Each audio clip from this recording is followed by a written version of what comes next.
இது மகிமை நேரம். பிதாவாகிய தேவனாலும் கர்த்தராகிய இயேசு கிறிஸ்துவினாலும் உங்கள் எல்லாருக்கும் கிருபையும் இரக்கமும் சமாதானமும் உண்டாவதாக. வேதத்துக்கு நீங்கள் செய்ய வேண்டிய காரியங்களை இந்த வாரத்திலே நாம் பார்த்தோம். வேதத்தை நீங்கள் நேசிக்க வேண்டும், அதை வாசிக்க வேண்டும், அந்த வேத வசனங்களுக்கு கீழ்ப்படிய வேண்டும், வேத வசனத்தை பிரசித்தம் பண்ண வேண்டும். வேத வசனத்தை விரோதிக்கிறவர்கள் நடுவிலே வைக்கப்படும் பொழுது உங்கள் நல்ல நடக்கையினாலே அவர்களை ஆதாயப்படுத்த வேண்டும் என்று சொல்லி நாம் பார்த்தோம். இந்த நாளிலே வேதத்துக்காக நீங்கள் செய்யக்கூடிய இன்னொரு காரியத்தை நாம் தியானித்து இந்த வாரத்தின் செய்திகளை நாம் முடிக்க போகிறோம். இன்றைக்கு நான் வாசிக்கும்படியாக எடுத்துக்கொண்ட வேத பகுதி சங்கீதம் 119:9. வாலிபன் தன் வழியை எதினால் சுத்தம் பண்ணுவான், உமது வசனத்தின்படி தன்னை காத்து கொள்ளுகிறதினால் தானே. என் முழு இருதயத்தோடு உம்மை தேடுகிறேன், என்னை உமது கற்பனைகளை விட்டு வழி தப்ப விடாதையும். நான் உமக்கு விரோதமாய் பாவம் செய்யாதபடிக்கு உமது வாக்கை என் இருதயத்தில் வைத்து வைத்தேன். வேத வசனத்திற்கு, வேத புஸ்தகத்திற்கு நீங்கள் செய்ய வேண்டிய இன்னொரு காரியத்தை இந்த நாளிலே நாம் தியானிக்க போகிறோம். இந்த வேதத்தை நீங்கள் நேசிக்க வேண்டும். இது அச்சிடப்படுவதற்காக நீங்கள் உங்களால் முடிந்ததை, இது அச்சிடப்படுவதற்காகவும் பிரஸ்தாபிக்கப்படுவதற்காகவும் நீங்கள் உங்களால் முடிந்ததை செய்ய வேண்டும் என்று சொல்லி நாம் இந்த நாளிலே பார்க்க போகிறோம். இந்த வேதம் இந்த நாட்களிலே நமக்கு இலவசமாக கிடைக்கிறது. வெகு சுலபமாக நாம் அதை பெற்றுக்கொள்ளுகிறோம். வேதம் நமக்கு வேண்டும் என்று நாம் விரும்பினால் வெகு எளிதாக நாம் அதை வாங்க முடிகிறது, அதை வாசிக்க முடிகிறது, எல்லாருக்கும் கிடைக்கிறதாக அது இருக்கிறது. ஆனால் ஒரு 2 நூற்றாண்டுகளுக்கு முன்பாக அப்படி இருக்கவில்லை. அந்த 18ஆம் நூற்றாண்டின் இறுதி பகுதியிலெல்லாம் வேத வசனம் எல்லாருக்கும் கிடைக்கவில்லை. வசதியானவர்கள் அதை வைத்திருந்தார்கள். ஆலயத்திலே அது சங்கிலியினால் கட்டப்பட்ட வேதாகமும் வைக்கப்பட்டிருந்தது. அதை போதகர் மட்டும்தான் வாசிக்க முடிந்தது. அப்படிதான் அந்த நாட்களிலே வேதாகமம் இருந்தது. அந்த நாட்களிலே வேதாகம் நம்முடைய கையில இவ்வளவு இலவசமாக கிடைப்பதற்கு காரணமான ஒரு சம்பவம் சொல்லப்படுவதுண்டு. அந்த நாட்களிலே மேரி ஜோன்ஸ் என்று சொல்லுகிற ஒரு சிறுமி வேதத்தை அதிகமாக நேசித்தாள். வேதத்தை அதிகமாக வாசிக்க வேண்டும் என்று அவள் விரும்பினாள். அவள் பிறந்தது திண்டேல் என்று சொல்லுகிற ஒரு இடத்திலே. அங்கே அவளுடைய பக்கத்திலே இவான்ஸ் என்று சொல்லுகிற ஒரு வசதி படைத்த ஒரு பெண்மணி வேத புஸ்தகத்தை வைத்திருந்தார்கள். அவர்களிடத்திலே போய்தான் வாசிக்க முடியும். கஷ்டப்பட்டு போய் அவள் வாசித்து வந்தாள் என்று நாம் அறிகிறோம். அந்த நாட்களிலே ஒரு 40 கிலோமீட்டர் தள்ளி உள்ள ஒரு இடத்திலே சார்ல்ஸ் என்று சொல்லுகிற ஒருத்தர் வேத புஸ்தகம் விலைக்கு கொடுத்து கொண்டிருந்தார் என்று அவளுக்கு தெரிய வந்தது. சின்ன சின்ன வியாபாரங்கள் செய்து பணத்தை சேமித்தாள். ஒரு வேத புஸ்தகம் வாங்குவதற்கான பணத்தை அவள் சேமித்த பிறகு அந்த நபரிடத்திலே போய் வேதத்தை கேட்டால் அவர் சொன்னால் நடந்து போய் அந்த 40 கிலோமீட்டரும் அவள் நடந்தே போனாள் என்று சரித்திரம் சொல்லுகிறது. அவள் நடந்தே போய் வேதத்தை கேட்ட பொழுது அவர் எல்லா வேதமும் விற்று முடிந்து விட்டது என்று சொன்னார். அப்பொழுது இந்த சிறுமி மிகவும் அதிகமாக அவள் அழுதாளாம். அவளுடைய அழுகை பார்த்து அவர் முன்பணம் வாங்கி வேறு ஒருவருக்கென்று வைத்திருந்த வேதாகமத்தை அவளுக்கு கொடுத்தார் என்று சொல்லி வரலாறு சொல்லுகிறது.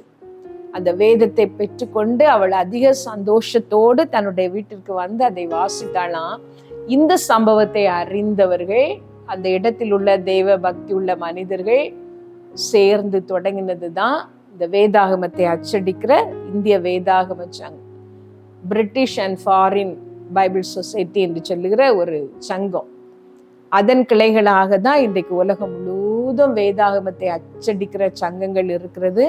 நம்முடைய இந்திய நாட்டிலேயும் வேதாகமம் அச்சடிக்கப்படுகிறது. நாம் அதை பெற்றுக்கொள்கிறோம். இந்திய மொழிகளில் எல்லாம் அநேகமான மொழிகளிலே அது மொழிபெயர்க்கப்பட்டிருக்கிறது. இன்னும் மொழிபெயர்க்கப்பட வேண்டிய மொழிகளும் இருக்கிறது. கர்த்தருடைய வேதத்திற்கு நீங்கள் செய்ய முடிகிற இன்னொரு காரியம், வேதத்தை அச்சடிக்கிற சங்கங்களுக்கு, அதை மொழிபெயர்க்கிற சங்கங்களுக்கு நீங்கள் தாராளமாக கொடுக்கலாம். அந்த வேதம் இன்னும் மிகுதியாக அச்சிடப்படுவதற்கும் அது விநியோகம் செய்யப்படுவதற்கும் உங்களால் முடிந்த உதவியை நீங்கள் செய்யலாம். வேதத்தை பிரசித்தம் பண்ண ஆண்டவருடைய வார்த்தை நமக்கு சொல்லுகிறது. எல்லா மொழிகளிலும் அது எளிதாக மொழிபெயர்க்கப்பட நீங்கள் ஜெபிக்கலாம். இன்னும் உலகத்திலே மொழிபெயர்க்கப்படாத மொழிகள் இருக்கிறது. அந்த மொழிகளில் எல்லாம் வேதம் மொழிபெயர்க்கப்படவும் எல்லாரும் இலவசமாக வேதத்தை பெற்றுக்கொள்ளவும் நீங்கள் ஜெபிக்கலாம். அந்த ஊழியத்திற்கென்று தாராளமாக இந்த மொழிபெயர்ப்பு வேலை செய்கிறவர்களுக்கு, இந்த வேதத்தை மொழிபெயர்க்கிறவர்களுக்கு, இந்த வேதத்தை அச்சிடுகிறவர்களுக்கு, அதை விநியோகம் செய்கிறவர்களுக்கு நீங்கள் உங்கள் காணிக்கைகளை தாராளமாக கொடுக்கலாம். ஒரு வேதம் அச்சிடுவதற்காவது நான் இந்த வருஷத்திலே நான் உதவி செய்வேன். வேத வசனத்தை, வேத புஸ்தகத்தை இலவசமாக ஒரு நபருக்காவது கொடுக்க, நான் வாங்கி இலவசமாக கொடுக்க நான் முயற்சி செய்வேன் என்று சொல்லி, இந்த வேத வசனம் அச்சிடுவதற்கும் அது விநியோகிக்கப்படுவதற்கும் நீங்கள் உதவி செய்யலாம். அது வேதத்துக்கு நீங்கள் செய்கிற ஒரு முக்கியமான ஒரு காரியம். நீங்கள் செய்கிற மிஷனரி ஊழியங்களை விட மிக வல்லமை உள்ளது, மிக மேன்மையானது கர்த்தருடைய வேதம் அச்சிடப்படுவதற்கும் அது விநியோகப்படுவதற்கும் மொழிபெயர்க்கப்படுவதற்கும் நீங்கள் கொடுக்கிற காணிக்கைகள். நீங்கள் வேதத்தை வாங்கி இலவசமாக மற்றவர்களுக்கு கொடுக்கலாம். அதுவும் நீங்கள் வேதம் பிரஸ்தாபமாகும்படி நீங்கள் செய்கிற ஒரு காரியம். இந்த காரியங்களை செய்யும் பொழுது கர்த்தர் உங்களை ஆசீர்வதிப்பார். நீங்கள் வேதத்துக்கு செய்ய வேண்டிய காரியங்களை பற்றி இந்த வாரத்திலே நாம் பார்த்தோம். நீங்கள் கர்த்தருடைய வார்த்தைகளை மேன்மையாக உன்னதமானதாக ஏற்றுக்கொண்டு அதற்கு கீழ்ப்படியவும், வேதத்தை நேசிக்கவும், அதை வாசிக்கவும் உங்களை ஒப்புக்கொடுங்கள். கர்த்தர் தாமே உங்களை ஆசீர்வதிப்பார். ஒரு நிமிடம் கண்களை மூடி நாம் எல்லாரும் ஜெபிக்க போகிறோம்.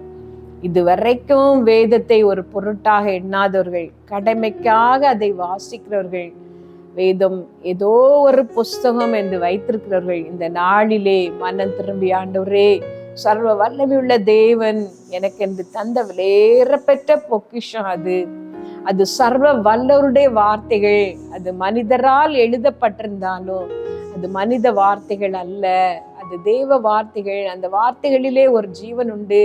கர்த்தர் அந்த வார்த்தைகளை எழுதி கொடுத்ததோடு விட்டு விடாமல் அதிலே ஒரு ஜீவனை வைத்திருக்கிறார். அந்த வார்த்தைகளுக்கு ஒரு வல்லமை உண்டு என்பதை நான் ஏற்றுக்கொண்டு இனிமேல் உங்களுடைய வேதத்தை நான் வாசிப்பேன், நேசிப்பேன் என்று சொல்லி ஒப்பு கொடுத்து ஜெபிப்பீர்களா? வேதத்திற்கு உங்களால் முடிந்த காரியங்களை நீங்கள் செய்வீர்களா? வேதத்திற்கு கீழ்ப்படியவும், அதை வாசிக்கவும், வேத வசனம் பரம்புவதற்கு என்னென்ன செய்ய முடியுமோ அதெல்லாம் செய்யவும் உங்களை ஒப்பு கொடுப்பீர்களா? யோசித்து பாருங்கள். ஆவியானவரே உங்களுக்கு வழி நடத்துதல்களை தருவார்.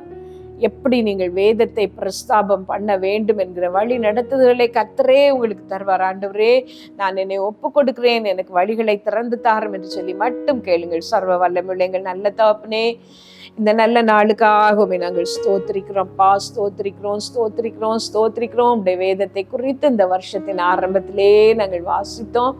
உடைய வேதம் எங்களுக்கு மனமகிழ்ச்சியாய், இன்பமாய், வழிகாட்டியாய் இருக்கும்படி ஆண்டவரே நீர் எங்களுக்கு உதவி செய்யும்.